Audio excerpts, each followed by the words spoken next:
নমস্কার বন্ধুরা, education culture YouTube চ্যানেলে তোমাদের স্বাগতম।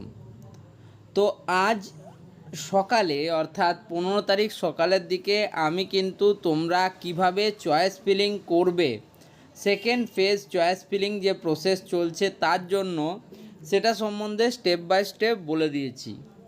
এই ভিডিওতে আমি আলোচনা করব তোমাদের এই যে সেকেন্ড ফেজ চয়েস ফিলিং যেটা চলছে, যেটা তোমাদের 14 তারিখ বিকেল 5টা থেকে শুরু হয়েছে এবং যেটা তোমাদের চলবে 18 জুলাই 2024 অবধি। তো তাতে তোমরা কোন কলেজগুলিকে রাখবে, কিভাবে ফর্ম ফিল আপ করবে ইত্যাদি বিষয়ে।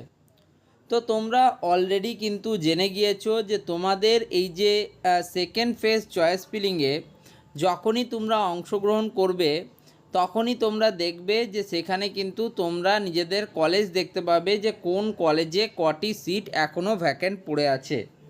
সেই পিডিএফটা যাদের যাদের প্রয়োজন তারা অবশ্যই আমার মেল আইডিতে মেল করতে পারো, আমি তাদেরকে অফিসিয়ালি মেল করে দেব। ঠিক আছে? তো সেখান থেকে তোমরা জানতে পারবে যে তোমাদের কলেজে কতগুলো সিট অবশিষ্ট রয়েছে। ধরো তুমি এপিসি রয় পলিটেকনিক কলেজে পড়তে চাও ফুড প্রসেসিং টেকনোলজি ডিপার্টমেন্টে, কিন্তু দেখা গেল স্টেট কোটার আন্ডারে তোমাদের কিন্তু জেনারেল ক্যাটাগরির কোনো স্টুডেন্টের কোনো সিটই অবশিষ্ট নেই ফুড প্রসেসিং টেকনোলজি।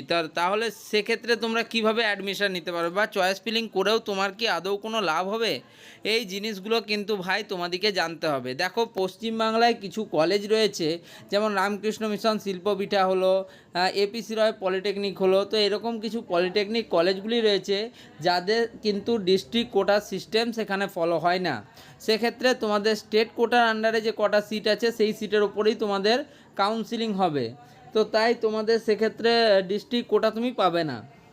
অনেকে ভাবছে যে ডিস্ট্রিক্ট কোটাতে সেই কলেজগুলোতে 0 সিট দেখাচ্ছে কেন, ব্যাপারটা হচ্ছে তেমন। ওকে, তো এবার দেখো তোমাদের কিন্তু স্টেট কোটা এবং ডিস্ট্রিক্ট কোটা এই দুটো সম্বন্ধে বিস্তারিত জানতে হবে।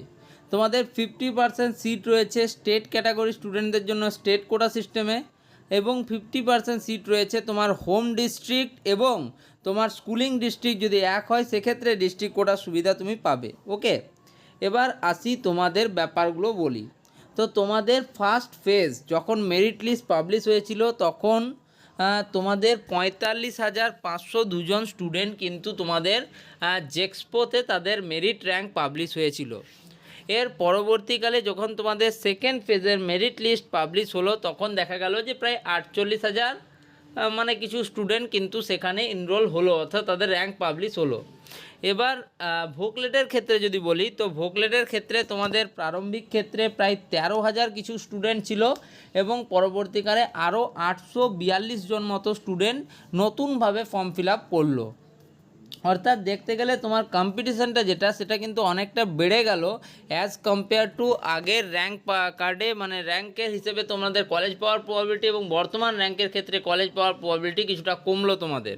তার উপরে তোমরা বুঝতেই পারছো ফার্স্ট অ্যান্ড সেকেন্ড ফেজ কাউন্সিলিংয়ে যথেষ্ট পরিমাণ সিট কিন্তু আর কলেজগুলিতে নেই, খুব কম পরিমাণ সিটেই কিন্তু তোমাদের পরবর্তী যে কাউন্সিলিং প্রসেসগুলো রয়েছে সেই প্রসেসগুলো করতে হবে। ওকে, তো এক্ষেত্রে তোমাদের কিন্তু অতি সাবধানী হতে হবে এই চয়েস ফিলিং বিষয়ে। তোমাদের কলেজ দেখো, আমাকে অনেকেই প্রশ্ন করছো, দাদা 1600 র্যাঙ্ক করেছি, আমি কম্পিউটার সায়েন্স অ্যান্ড টেকনোলজি পাবো কি না এপিসি রয়? পাবে না। তার কারণ পাবে না, তার কারণ সিটই তো নেই সেখানে। একটা ধরো সিট আছে, এবার তোমার 1300 র্যাঙ্ক আছে, কারো 500 র্যাঙ্ক আছে, সে যদি তোমার এপিসি রয় পলিটেকনিকে কম্পিউটার সায়েন্স অ্যান্ড টেকনোলজি ভরে রেখেছে, চয়েস ফিলিংয়ে রেখেছে, কার পাওয়ার প্রবাবিলিটি বেশি? তুমি নিজেই বলো, তোমার কি পাওয়ার প্রবাবিলিটি আছে?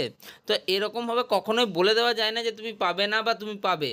সেক্ষেত্রে এই প্রশ্নগুলো আমার মনে হচ্ছে এই ফেজে এসে হয়তো তুমি ফার্স্ট বা সেকেন্ড ফেজের ক্ষেত্রে বলে দেওয়াও যেত, কিন্তু থার্ড ফেজে এসে এই প্রশ্নগুলো ভিত্তিহীন বলেই আমার মনে হয়। কারণ থার্ড ফেজে দেখো ওরকমভাবে কিন্তু প্রচুর কম সিট রয়েছে। তুমি নিজেই দেখো না, টপ 3টে কলেজ বলো তুমি, এপিসি রয় পলিটেকনিক, সেন্ট্রাল কলকাতা এবং রামকৃষ্ণ মিশন শিল্পপীঠ, টোটালে মনে হয় আশা করি খুব বেশি হলে 30টা সিট, মানে টোটাল যদি এই 3টে কলেজের সিট ধরি 30টা বা 35টা মতো সিট অবশিষ্ট রয়েছে। তাহলে বলো সেখানে যদি 500টা স্টুডেন্ট ফর্ম ফিল আপ মানে চয়েস ফিল আপ করে, তাহলে তার কার কলেজ পাওয়ার প্রবাবিলিটি বেশি থাকবে? যার র্যাঙ্ক কম থাকবে তার। সেক্ষেত্রে এই জিনিসগুলো নিয়ে খুব বেশি ভাবার কিন্তু সময় নেই। তোমরা কিন্তু ভালোভাবে চয়েস ফিলিংগুলো করো এবং তোমাদের দেখো এই ফেজে কিন্তু তোমরা প্রত্যেকেই যে কলেজ পাবে এটা কিন্তু বলা মুশকিল। তবে তোমরা প্রত্যেকেই ভালোভাবে চয়েস ফিলিংটা করো যাতে তোমাদের কিন্তু প্রবাবিলিটিটা বেড়ে যায়। এই ভিডিওটা এখানেই শেষ করলাম। ভিডিওটা ভালো লাগলে ভিডিওটিকে লাইক করো, বন্ধুদের মধ্যে শেয়ার করো, চ্যানেলটিকে সাবস্ক্রাইব করো। ধন্যবাদ।